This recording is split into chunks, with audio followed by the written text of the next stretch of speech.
5 തലമുറകളായി നിങ്ങൾക്കൊപ്പം PRS hospital. ഇന്ന് സെക്രട്ടേറിയറ്റ് വഴി പോയപ്പോൾ ആശാ വർക്കേഴ്സിൻ്റെ സമരം നടക്കുന്നു. അത് 10-50 ദിവസത്തോളം ആകുന്നു. അതവിടെ നിൽക്കട്ടെ, അതിന് സമയത്ത് നമ്മൾ വീഡിയോസ് ചെയ്തിട്ടുണ്ട്.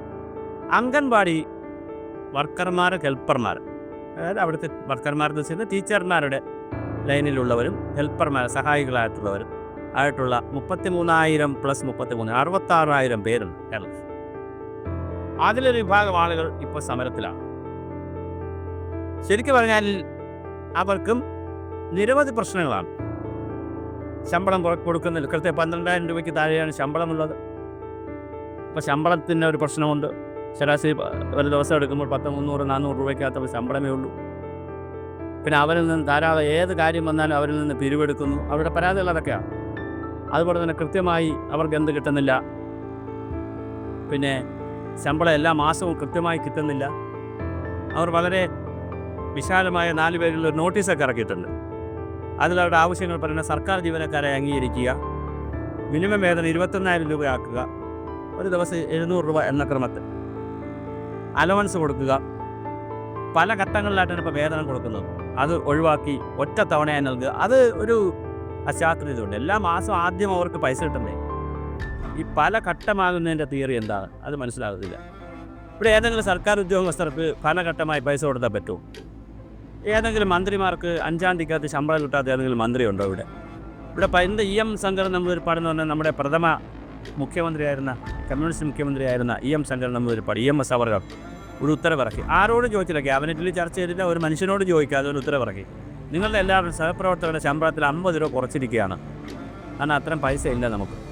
അതുപോലെ അടിസ്ഥാന സൗകര്യങ്ങളുള്ള എല്ലാവരും ഓഫീസ് സൗകര്യങ്ങളും മറ്റു കാര്യങ്ങളൊക്കെ ഒന്ന് കുറച്ച് ചിലവാക്കാവൂ, കാരണം നമുക്ക് അത്രയും പണമില്ല, നമുക്കൊരു സാമ്പത്തിക ഞെരുക്കമുണ്ട് എന്ന് പറഞ്ഞ EMSൻ്റെ നാട്ടിലാണ് ഇവിടെ 35,000 രൂപയുടെ ബാഗ് കൊണ്ടുപോയി നടത്തുന്നു ആരോഗ്യമന്ത്രി എന്നുള്ള അടക്കമുള്ള തർക്കങ്ങളും വഴക്കുമൊക്കെ കാണുന്നു. നമ്മൾ വലിയ ആഡംബരത്തിലാണ് നമ്മുടെ മറ്റ് സംവിധാനങ്ങൾ പോകുന്നത്. PSC മെമ്പർമാർക്ക് 5 ഇതിനേക്കാൾ 24-30 കോടി, 24 മുതൽ 30 കോടി വരെ ജനസംഖ്യയുള്ള ഉത്തർപ്രദേശിൽ 5 പേരേ ഉള്ളൂ PSC മെമ്പർമാർ. ഇവിടെ 3 കോടി ആളുകൾക്ക് ജോലി കൊടുക്കാൻ ജോലിയില്ല. ഇവിടെ അപ്പോൾ 5 ലക്ഷം പേർക്കാണ് ഇവിടെ സർക്കാർ ഉദ്യോഗസ്ഥർ. അതിനകത്ത് 10 ആളേക്ക് ജോലി കൊടുക്കാൻ വേണ്ടി 21 പേരെയാണ് ഇവിടെ നമ്മൾ ചുമക്കുന്നത്. ഇതൊരു വിരോധാവസ്ഥ എന്നറിയാമോ? സുപ്രീം കോടതി ജഡ്ജിയുടെ സാലറി കൊടുത്തു എന്നാണ് പറയുന്നത്. എനിക്കറിയത്തില്ല. ഇപ്പോൾ വീണ്ടും അവരുടെ ഡിമാൻഡുകൾ പറയുന്നത് ഉത്സവ ബത്ത കൂട്ടിക്കൊടുക്കണം, ഫോണുകൾ, കാലഹരണപ്പെട്ട ഫോണുകൾ മാറ്റി അവർക്ക് ഫോണുകൾ പുതിയത് കൊടുക്കണം, ESC ആനുകൂല്യം കൊടുക്കണം, അങ്ങനെ ക്ഷേമനിധി കൊടുക്കണം, ഇങ്ങനെ ഒരുപാട് കാര്യങ്ങൾ കൊടുക്കണം. അവരുടെ റിട്ടയർമെൻറ്റ് ആനുകൂല്യം അവർ പറയുന്ന മറ്റൊരു കാര്യമാണ്. പിന്നെ കുറേ കാര്യങ്ങൾ അത് സമരം ചെയ്യുമ്പോൾ ഇട്ടപ്പത്ത് ഡിമാൻഡ് വയ്ക്കുമല്ലോ. ഞാൻ പറയാൻ പോകുന്ന അതല്ല, എൻ്റെ വീഡിയോയുടെ ലക്ഷ്യമോ അതല്ല. അവർക്ക് ശമ്പളം കൂട്ടിക്കൊടുക്കണം, തീർച്ചയായിട്ടും അവർ സർക്കാർ ഉദ്യോഗസ്ഥരായിട്ടൊക്കെ അംഗീകരിച്ച് ശമ്പളം കൂട്ടിക്കൊടുക്കണം. പക്ഷേ ലോകത്തെല്ലാ രാജ്യങ്ങളിലും ഉന്നത വിദ്യാഭ്യാസത്തിനല്ല കൂടുതൽ പൈസ ചിലവാക്കുന്നത്. ഉന്നത വിദ്യാഭ്യാസം എന്ന് പറയുന്നത് കുട്ടികൾ ഡിഗ്രിയൊക്കെ ആയി കഴിഞ്ഞാൽ അവർ നല്ല ഫീസ് അടച്ച് പഠിക്കണം. ആ ഫീസ് അവർ അധ്വാനിച്ചുണ്ടാക്കി പോകണം. പാർട്ട് ടൈം ജോലി ചെയ്ത് ഏത് വിദേശത്തിൽ അരി എടുത്ത് നോക്കും. അവർ പാർട്ട് ടൈം, കാര്യം മുതിർന്നു കഴിഞ്ഞല്ലോ, 18 വയസ്സ് കഴിഞ്ഞല്ലോ, അവർ പാർട്ട് ടൈം ജോലി ചെയ്യണം. പാർട്ട് ടൈം ജോലി ചെയ്ത് ശമ്പളം ഉണ്ടാക്കി അവർക്ക് ഇഷ്ടമുള്ള വലിയ യൂണിവേഴ്സിറ്റി പോയി പഠിക്കാം. യൂണിവേഴ്സിറ്റികൾ നല്ല ഫീസും മേടിക്കും. ഇവിടെ ഉന്നത വിദ്യാഭ്യാസത്തിന് 5 പൈസയും കൊടുക്കേണ്ട കാര്യമില്ല, ഒരു ഗ്രാൻഡും അനുവദിക്കേണ്ട കാര്യമില്ല. അടിസ്ഥാന സൗകര്യങ്ങൾക്ക് വേണ്ടി വളരെ ശമ്പളത്തിനൊന്നും ഒരു പൈസയും കൊടുക്കാൻ പാടില്ല. ആഴ്ചയിൽ എല്ലാ ദിവസവും ക്ലാസ്സിൻ്റെ ആവശ്യമില്ല. പാർട്ട് ടൈം കുട്ടികൾ ജോലിക്കൂടെ പോട്ടെ. ബാക്കി കാര്യം ഉന്നത വിദ്യാഭ്യാസം എന്ന് പറയുന്നത് റെഫറൻസൊക്കെ ഉള്ളതാണ്, അല്ലാതെ പിന്നെ താഴത്തെ ക്ലാസ്സുകളിൽ പോലെ ചെന്നിരുന്ന് പഠിക്കുന്ന സ്ഥലമല്ല. ആ പണമെല്ലാം കൂടെ എടുത്തുകൊണ്ട് അംഗനവാടികളെ വളരെ ഗൗരവമുള്ള പ്രൊഫഷണൽ ബോഡികളാക്കി മാറ്റണം. ചൈന, ജപ്പാൻ, സിംഗപ്പൂർ അടക്കമുള്ള രാജ്യങ്ങളിലൊക്കെ PhD ഒക്കെ ഉള്ള നല്ല വിദ്യാഭ്യാസമുള്ള ആളുകളാണ് ചൈൽഡ് സൈക്കോളജിയും പിന്നെ കുട്ടികളുടെ മനഃശാസ്ത്രവും കുട്ടികൾക്ക് കൗൺസിലിംഗ് കൊടുക്കാനൊക്കെ പറ്റുന്ന, കുട്ടികളുടെ സ്വഭാവ രൂപീകരണത്തിനൊക്കെ പറ്റുന്ന വലിയ ആളുകളാണ് അവിടെ. നല്ല വിദ്യാഭ്യാസമുള്ളവരാണ് അവിടുത്തെ താഴ്ന്ന ക്ലാസ്സുകളിൽ പഠിപ്പിക്കുന്നത്.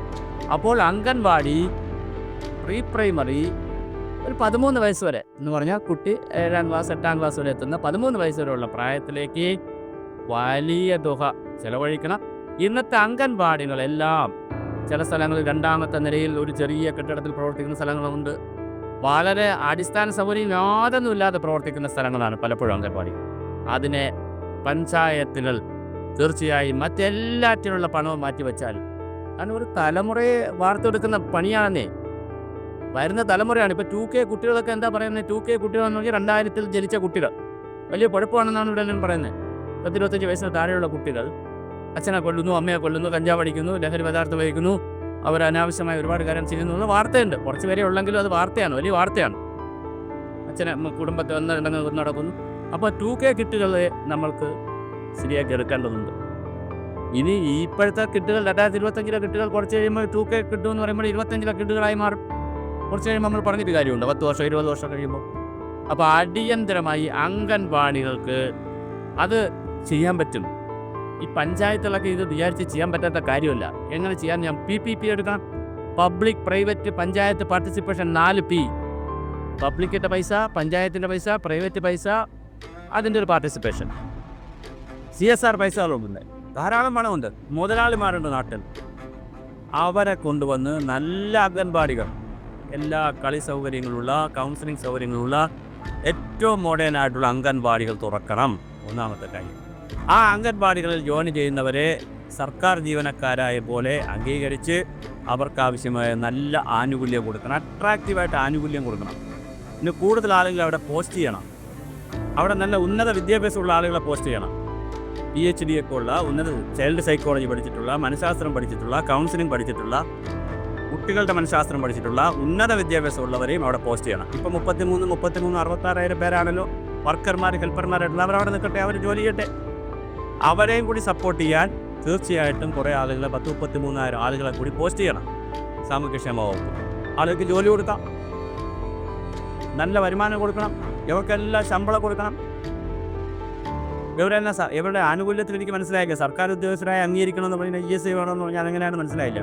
അവർ ഈ ചോദ്യത്തിലൊരു ചെറിയ പ്രശ്നം കിടക്കുന്നു. ഒരിക്കൽ പറയുന്നത് സർക്കാർ ഉദ്യോഗസ്ഥരെ അംഗീകരിക്കണമെന്ന്, പിന്നെ അവർ PSI കൊടുക്കണമെന്ന് പറയുന്നത് രണ്ടും കൂടി ശരിയാവില്ലല്ലോ. അത് ESI എന്ന് പറയുന്നത് പിന്നെ ഇതല്ലേ സ്വകാര്യ മേഖലയിലുള്ള ജോലി കൊടുക്കുന്നവർക്കുള്ള സ്കീമാണല്ലോ, പെൻഷൻ സ്കീമല്ലേ. അതൊക്കെ അവിടെ എന്തോ ആയിക്കോട്ടെ, അത് ഡിമാൻഡ് എന്തായിക്കോട്ടെ, കാര്യം എന്തായിക്കോട്ടെ. ഇന്ന് അവിടെ ജോലി ചെയ്യുന്ന അംഗൻവാടി ടീച്ചർമാരെ, വർക്കർമാരെ, ഹെൽപ്പർമാരെ ആരായാലും അടിയന്തരമായി അവിടെ കിടക്കുക. ഇപ്പോൾ ഞാൻ മനസ്സിലാക്കുന്നത് INTUC ആണോ അവിടെ സമരം ചെയ്യുന്നത്. അത് INTUC ആണോ, CIT ആണോ, നാളെ AITUC ആണോ, അതൊന്നും നോക്കാതെ വനിതകളാണ് അവർ. നമ്മുടെ ഭാവി തലമുറയെ കരുപ്പെടുപ്പെടുത്തുന്ന കുട്ടികളാണ്. ആ കുട്ടികളെ പഠിപ്പിക്കേണ്ടവർ ഇവിടെ വന്ന് സമരം കിടക്കുമ്പോൾ സ്വാഭാവികമായിട്ട് അത് ചർച്ച ചെയ്യപ്പെടണം. അവരുടെ ആനുകൂല്യങ്ങൾ വർദ്ധിപ്പിച്ചു കൊടുക്കണം, അവരുടെ ഡിമാൻഡുകൾ അംഗീകരിക്കണം, അതെല്ലാവർക്കും അതിൻ്റെ ഗുണം കിട്ടണം. അതിനേക്കാൾ പ്രധാനം കമ്മീഷനെ വെച്ച് ശ്രീമതി വീണ ജോർജ് അടിയന്തരമായി മറ്റ് പരിപാടികളൊക്കെ മാറ്റിവെച്ച് കുറേയധികം ഹോംവർക്ക് ചെയ്യണം. അതിൽ ചെയ്യാത്തതിൻ്റെ അബദ്ധങ്ങൾ ഒരുപാട് നമ്മൾ കണ്ടുകൊണ്ടിരിക്കുകയാണ്. അത് മോശമാണ് പൊതുസമൂഹത്തിൽ. താങ്കൾ ഒരു ചെറുപ്പക്കാരിയാണ്, പ്രായം കൊണ്ട് നോക്കുമ്പോൾ രാഷ്ട്രീയത്തിലൊക്കെ വലിയ ഭാവിയുള്ള ആളാണ്, വനിതയാണ്. അപ്പോൾ നന്നായി ഗ്രഹപാഠം ചെയ്യണം. അല്ലാതെ ഈ ബാഗും തൂക്കി ഈ ആവശ്യമില്ലാത്ത അനാവശ്യ ചർച്ചകളിലേക്കൊന്നും പോകരുത്. നിങ്ങൾ നല്ല ഉത്തമ കമ്മ്യൂണിസ്റ്റുകാരിയായിട്ട് മാറി മാതൃകയായിട്ടൊക്കെ മാറുന്നതിനെക്കുറിച്ച് ചിന്തിക്കുക. പിന്നെ പത്രക്കാരോടും മീഡിയകളോടൊക്കെ സംസാരിക്കുന്നതൊക്കെ വളരെ ശ്രദ്ധിച്ച് നിങ്ങൾ പഠിപ്പിക്കേണ്ട കാര്യമില്ല. താങ്കൾ ഒരു മീഡിയ പേഴ്സൺ കൂടിയായിരുന്നു. അപ്പോൾ നല്ല ഗ്രഹപാഠം നടക്കട്ടെ. വളരെ മനോഹരമായ രീതിയിലുള്ള അംഗനവാടികൾ എല്ലാം ഒരു വർഷം കൊണ്ട് കൊണ്ടുവന്നില്ലെങ്കിൽ സ്റ്റെപ്പ് ബൈ സ്റ്റെപ്പായിട്ടെങ്കിലും 100 എണ്ണം, 200 എണ്ണം, അങ്ങനെ ഓരോ വർഷം 2, 3, 4, 5 വർഷം കൊണ്ട് സംസ്ഥാനത്തെ എല്ലാ പഞ്ചായത്തുകളിലും മാതൃക അംഗൻവാടികൾ ഉണ്ടാക്കാനുള്ള 33,000 അംഗൻവാടിയും മാതൃകാപരമായി മാറ്റിയില്ലെങ്കിലും ഒരു പഞ്ചായത്തിൽ ഒരെണ്ണം എന്നുള്ള നിലയിൽ എങ്കിലും ആ രീതിയിലെങ്കിലും കൃത്യമായി അംഗൻവാടികളുടെ മാറ്റം കൊണ്ടുവരാൻ ഉള്ള ശ്രമം നടത്തുക. അങ്ങനെ ഏറ്റവും മാതൃകാപരമായ അംഗൻവാടികൾ സൃഷ്ടിച്ചു കഴിഞ്ഞാൽ അവിടെ കളിസ്ഥലം, നീന്തലുള്ള സ്ഥലം, എല്ലാ കാര്യങ്ങളും, വായന, എല്ലാ കാര്യങ്ങളും, കുട്ടികൾ അവരുടെ ചെറിയ പ്രായത്തിൽ എന്തെല്ലാം കാര്യങ്ങൾ അറിഞ്ഞിരിക്കണോ അതിനുള്ള എല്ലാത്തിലുള്ള കളരിയായി സ്ഥലമായി അംഗനവാടികളെ മാറ്റണം. അത് ഭാവി തലമുറകൾക്ക് ആവശ്യമാണ്. ആ നിലയിൽ അംഗനവാടി ആളുകൾക്ക് ശമ്പളം കൂട്ടി കൊടുക്കുവാനും അവരുടെ ആനുകൂല്യങ്ങൾ കൊടുക്കുവാനും സമരം കഴിയുന്നത് വേഗത്തിൽ തീർക്കുവാനും പുതിയ ഒരു അംഗൻവാടി പരിഷ്കരണ കമ്മിറ്റിയെ വെച്ച് കൃത്യമായി അംഗൻവാടികളെ ഏറ്റവും പ്രൊഫഷണൽ സ്ഥാപനങ്ങളാക്കി മാറ്റുവാനുള്ള ശ്രമങ്ങൾ സർക്കാരിൻ്റെ ഭാഗത്തു നിന്നും അടിയന്തരമായി ഉണ്ടാകണം. അത് ഇന്നത്തേക്കുള്ള നിക്ഷേപമല്ല, ഭാവി തലമുറകൾക്ക് വേണ്ടിയിട്ടുള്ള വലിയ നിക്ഷേപമാണ്.